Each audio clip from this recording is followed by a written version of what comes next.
साल था 1857। पुरानी दिल्ली के गालिब मोहल्ले के बाहर सैकड़ों सिख सैनिक तैनात थे। ये सैनिक अंग्रेजों की फौज से गालिब के मोहल्ले की सुरक्षा कर रहे थे। यही कारण था कि एक तरफ जहां पूरी दिल्ली में जबरदस्त कत्ले आम मचा था, वहीं दूसरी तरफ मिर्जा गालिब के मोहल्ले में पूरी तरह से शांति थी। इन सैनिकों को सख्त आदेश मिले थे कि उस गली में किसी भी तरह का खून खराबा नहीं होना चाहिए। ये फौजी तैनात किए थे पटियाला रियासत के राजा ने, लेकिन इन्हें मिर्जा गालिब की सुरक्षा में तैनात नहीं किया गया था। इन्हें तो तैनात किया गया था एक तवायफ की खास दरख्वास्त पर। कहते हैं कि वो पटियाला के महाराजा की इतनी खास थी कि उसके कहने पर महाराजा ने अपनी फोर्स का एक बड़ा हिस्सा सिर्फ और सिर्फ उस मोहल्ले को बचाने में लगा दिया जहां उसका घर था। संयोग से गालिब की हवेली भी इसी मोहल्ले में थी, इसलिए वो भी बच गए। लेकिन आपको ये जानकर हैरानी होगी कि पटियाला की इसी सेना के बहुत से फौजी अंग्रेजों के साथ मिलकर दिल्ली में भयानक खून खराबा कर रहे थे। यानी कि एक तरफ जिस सेना को एक तवायफ की रक्षा करनी थी, उसी सेना को दिल्ली की जनता का कत्लेआम करना था। अपनी सेना को ये दोहरा फरमान सुनाने वाले राजा थे महाराजा नरेंद्र सिंह। कहते हैं कि नरेंद्र सिंह की सेना ने 1857 की क्रांति को कुचलकर दिल्ली फतह करने में अंग्रेजों की खूब मदद की। लेकिन ये तो कुछ भी नहीं था।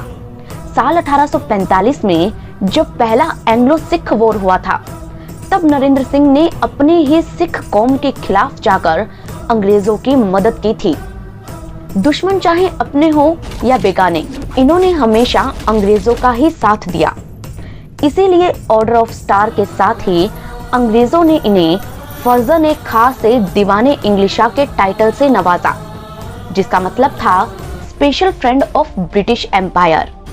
ब्रिटिशर्स के ये स्पेशल फ्रेंड्स कितने ज्यादा स्पेशल हो गए, इसकी एक कहानी आपको और सुनाते हैं। ये साल था 1925 का।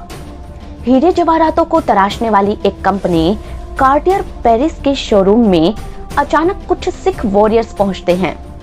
इनके हाथों में तलवारें थी और सिर पर पगड़ियां। ये बताते हैं कि पटियाला के महाराजा अपने लिए एक खास नेकलेस बनवाना चाहते हैं। उनके बुलावे पर अगले दिन कंपनी एक सेल्समैन को होटल क्लेरिज में भेजती है। ये पेरिस का सबसे आलीशान होटल था, जहां होटल के एक शानदार स्वीट में खुद महाराजा उसका इंतजार कर रहे थे। वो कुछ समझ पाता उससे पहले ही महाराजा उसे सामने रखा बड़ा सा लकड़ी का बक्सा खोलने के लिए कहते हैं। इस बक्से में अखबार के टुकड़े भरे पड़े थे, जिन्हें देखकर पहले तो सेल्समैन को अजीब लगा, लेकिन जैसे ही उसने एक अखबार को उठाया, उसमें से एक बड़ा सा हीरा जमीन पर आ गिरा। ये पीले रंग का डिबियर्स डायमंड था, जो गोल्फ बॉल जितना बड़ा था। ये दुनिया का 8वां सबसे बड़ा हीरा था, जिसकी कीमत करोड़ों में थी। इसे देखकर सेल्समैन हक्का बक्का रह गया। लेकिन ये तो बस शुरुआत थी, क्योंकि इस बक्से में करोड़ों रुपए के मोती, पन्ने, नीलम और रूबी जैसे दूसरे स्टोन भी भरे पड़े थे। लेकिन महाराजा बिना किसी हिसाब किताब के वो बक्सा सेल्समैन को दे देते हैं, और यहीं से बनना शुरू होता है दुनिया का सबसे कीमती हार। कार्टियर के 200 कर्मचारी दिन रात हीरे मोतियों को तराशने में जुट जाते हैं, और करीब 3 सालों की जी तोड़ मेहनत के बाद वो बनाते हैं दुनिया का सबसे खूबसूरत पटियाला नेकलेस, जिसकी कीमत थी 2.5 अरब रुपए। ये हार बनाया गया था पटियाला रियासत के महाराजा भूपिंदर सिंह के लिए। वो महाराजा जिनके बारे में बताया जाता है कि उनके पास 200 से भी ज्यादा गाड़ियां और 300 से भी ज्यादा रानियां थी। बहुत ही फेमस पटियाला पैक को भी उन्होंने ही इजाद किया था। वो नरेंद्र सिंह के पोते थे। महाराजा नरेंद्र सिंह उनके दादा थे, और उन्होंने यानी कि नरेंद्र सिंह ने 300 एकड़ में 1200 कमरों का जो शानदार महल बनवाया था, भूपिंदर सिंह उसी में रहा करते थे। कहते हैं कि ये भारत का सबसे शानदार पैलेस था, जिसके बाथरूम भी किसी आलीशान स्वीट से कम नहीं थे। हजारों एकड़ जमीन, बेशकीमती हीरे जवाहरात, किला मुबारक, आलीशान महल और कोठियां। पटियाला के राजाओं की ये बेशुमार दौलत विरासत में मिली उनके वंशज कैप्टन अमरिंदर सिंह को। लेकिन सवाल यह आता है कि पटियाला कोई बहुत बड़ी रियासत तो थी नहीं। जयपुर, मारवाड़, जोधपुर, हैदराबाद, इतिहास के पन्नों में झांक कर देखा जाए तो ऐसी कई रियासतें थी जो पटियाला से कई गुना ज्यादा बड़ी थी और उनका रेवेन्यू भी काफी ज्यादा था। लेकिन फिर पटियाला के राजाओं के पास ऐशो आराम के लिए इतनी दौलत आखिर आई तो आई कहां से? कैसे पटियाला रियासत बना और कैसे कैप्टन अमरिंदर सिंह उसके राजा बने? इस रियासत का असल इतिहास जानने के लिए हमें चलना होगा पटियाला से करीब 800 किलोमीटर दूर जैसलमेर शहर की तरफ। एक तरफ जैसलमेर का रजवाड़ी कल्चर और दूसरी तरफ पटियाला का पंजाबी कल्चर।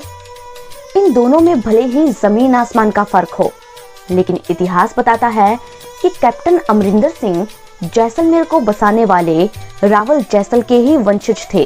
कहते हैं कि सदियों पहले रावल जैसल के वंशजों में से एक फूल सिंह जैसलमेर से भटिंडा आकर बस गए थे। फूल सिंह के 7 बच्चे थे। इन्हीं में से एक थे राम सिंह। राम सिंह को खुद सिखों के 10वें गुरु गुरु गोविंद सिंह ने अमृत चखाया था और तभी से ये राजपूत से सिख बन गए। साल 1695 में बाबा राम सिंह के घर एक बेटे आला सिंह का जन्म होता है और यही आला सिंह आगे चलकर पटियाला के पहले महाराजा बनते हैं। हुआ यूं कि साल 1716 में बाबा बंदा सिंह बहादुर की शहीदी के बाद सिख सेना कई टुकड़ों में बंट गई थी, जिन्हें सिख मिसले कहा जाता था। बाबा आला सिंह की मिसल को फूलकिया मिसल कहते थे। अब अलग अलग मिसलें अलग अलग इलाकों पर कब्जा कर रही थी और अपना विस्तार कर रही थी। इसी कड़ी में बाबा आला सिंह 23 गांवों पर कब्जा कर लेते हैं और बरनाला को अपनी राजधानी बना लेते हैं। साल 1731 में वो दल खालसा की मदद से पट्टी मिसल को भी जीत लेते हैं। साल 1753 में उन्होंने इसी पट्टी मिसल में एक कच्ची गढ़ी बनाई, जिसे हम मड फोर्ट भी कहते हैं। इसी फोर्ट को पट्टियाला कहा जाने लगा। पट्टियाला यानी आला की जमीन या आला की पट्टी, और इसी से इस शहर का नाम पड़ा पटियाला। कहते हैं कि जब बाबा आला सिंह ने इस पट्टियाला का निर्माण किया था, तब वे हिमाचल प्रदेश के प्रसिद्ध ज्वाला माता मंदिर से एक जोत लेकर आए और उसे इस कच्ची गढ़ी में स्थापित किया। बाद में कच्ची गढ़ी की जगह पर पटियाला का मशहूर किला मुबारक बना, जिसमें ज्वाला माँ की ये अमर ज्योति आज भी जल रही है। 250 सालों से जल रही इस ज्योति को पटियाला का सुरक्षा कवच भी कहा जाता है। इस तरह भारत के नक्शे पर पटियाला रियासत का उदय होता है। ये रियासत तो बन गई थी, लेकिन दुश्मनों से इसे बचाना आसान नहीं था। ऐसा इसलिए क्योंकि पटियाला की ज्योग्राफिकल लोकेशन अगर देखी जाए तो ये पता चलता है कि ये भारत में उत्तर की तरफ था और इसी तरफ से अफगानिस्तान के लुटेरे और लड़ाकू कबीले भारत पर हमला किया करते थे। इसीलिए पटियाला की सुरक्षा बाबा आला सिंह के लिए एक बड़ी चुनौती थी और इसके लिए उन्होंने वो किया जिसे इतिहास कभी भी सही नहीं ठहराएगा। दरअसल हुआ ये कि 7 साल बाद यानी कि साल 1760 में अहमद शाह अब्दाली भारत पर हमला करता है। वैसे तो अब्दाली भारत पर पहले भी हमला कर चुका था, लेकिन इस बार का हमला एक बड़ी जंग में तब्दील होने वाला था, जो इतिहास में पानीपत की तीसरी लड़ाई के नाम से दर्ज है। साल 1761 में मराठा पेशवा सदाशिव राव भाऊ और अहमद शाह अब्दाली की सेना पानीपत में जंग लड़ती है। अब यहाँ पर बाबा आला सिंह एक डिप्लोमेटिक गेम खेलते हैं। हुआ ये कि उन्होंने मराठों की मदद के लिए उन्हें रसद पहुंचाई, लेकिन साथ ही अब्दाली की सेना को भी रसद पहुंचाकर उसकी भी मदद की। उन्होंने दोनों पक्षों को खुश रखने की कोशिश की। यही कारण था कि जब हार कर मराठों ने पटियाला में शरण ली, तो भी अब्दाली ने कुछ नहीं किया। लेकिन अब्दाली की मदद करने के कारण सिख मिसलों में ये बात लगातार जाने लगी कि बाबा आला सिंह पटियाला को बचाने के लिए सिख विरोधी काम कर रहे हैं। यही कारण था कि कई सिख मिसलों के सरदार बाबा आला सिंह पर हमला करना चाहते थे। हालांकि उस वक्त जस्सा सिंह आलूवालिया, जो एक बहुत बड़ी सिख मिसल के सरदार थे, उन्होंने बाकी लोगों को समझाया कि बाबा आला सिंह की अपनी मजबूरियां हैं, अगर वो ऐसा नहीं करते तो पटियाला खतरे में आ जाता। इस तरह से जस्सा सिंह ने सिखों को आपस में भिड़ने से तो रोक लिया, लेकिन उनकी ये भलाई उनकी भूल साबित हुई। हुआ यूं कि साल 1762 में अहमद शाह अब्दाली पंजाब पर दोबारा हमला करता है और यहाँ पर जबरदस्त कत्लेआम मचाता है। कहते हैं कि उसने सिखों का इस कदर कत्लेआम किया कि आधी सिख कौम को ही उसने खत्म कर डाला। ये वो वक्त था जब सिखों को आला सिंह की मदद की सबसे ज्यादा जरूरत थी, लेकिन आला सिंह तब भी चुप रहे। इसी वजह से उन्हें दल खालसा से भी बाहर कर दिया गया। अब एक तरफ सिख उनसे खफा थे, लेकिन अब्दाली उनसे बहुत खुश था। इसलिए साल 1764 में अहमद शाह अब्दाली बाबा आला सिंह को पटियाला के महाराजा के उपाधि भी देता है। अपने कौम से दुश्मनी और दुश्मनों से दोस्ती, बाबा आला सिंह के इस रिवाज को उनके वंशजों ने भी निभाया। वो ऐसे कि साल 1766 में अब्दाली की मौत के कई दशकों बाद पंजाब में महाराजा रणजीत सिंह का दबदबा बढ़ने लगता है। एक के बाद एक वो अलग अलग मिसलों को जीतकर अपने राज्य का विस्तार करते गए। उन्होंने मुल्तान से लेकर तिब्बत के बॉर्डर और पेशावर से लेकर कांगड़ा तक अपना राज्य फैला लिया था। यही कारण था कि पटियाला, नाभा, जिंद और कपूरथला जैसी कई रियासतों को ये डर लगने लगा कि कहीं महाराजा रणजीत सिंह उन्हें भी अपने राज्य में ना मिला ले। इसीलिए वो पहुंचे देश के दुश्मनों यानी कि अंग्रेजों के पास। ये वो दौर था जब नेपोलियन बोनापार्ट भी भारत पर हमला करना चाहता था। वहीं दूसरी तरफ अंग्रेजों को ये डर था कि महाराजा रणजीत सिंह कहीं फ्रेंच या रशियन लोगों से संधि न कर लें। इसलिए साल 1809 में अमृतसर की संधि हुई, जिसके तहत पटियाला, नाभा, जींद, कपूरथला और फरीदकोट आदि रियासतें ब्रिटिश साम्राज्य के अंदर आने लगी। महाराजा रणजीत सिंह ने भी इसे माना और ये वादा किया कि सतलुज नदी को बॉर्डर माना जाएगा और सतलुज के दूसरी तरफ जो हिस्सा है वो उस पर हमला नहीं करेंगे। इस तरह पटियाला रियासत के राजा अपनी मर्जी से अंग्रेजों के गुलाम बन गए। इस दोस्ती या कहे कि गुलामी को पटियाला ने निभाया भी बखूबी। हुआ यूं कि साल 1857 की क्रांति में जब अंग्रेजों को दिल्ली से भगा दिया गया, तब बहुत से अंग्रेजों ने पटियाला में ही शरण ली थी। पटियाला के महाराजा नरेंद्र सिंह ने न सिर्फ उन्हें शरण दी, बल्कि क्रांति को कुचलने में भी उनका पूरा साथ दिया।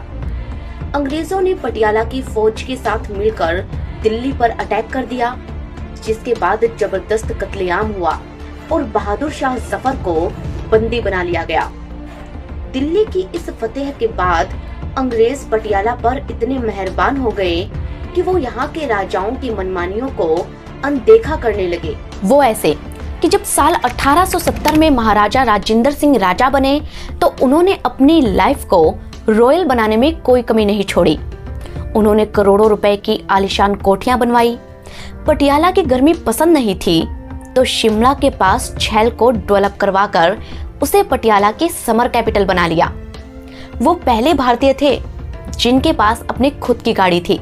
उन्होंने विदेश से खास तौर पर अपने लिए डीडियोन कार मंगवाई थी। क्रिकेट का काफी शौक था तो झैल में ही एक पहाड़ी को काटकर क्रिकेट ग्राउंड बनवा लिया, जो कि पूरी दुनिया का सबसे ऊंचा क्रिकेट ग्राउंड था।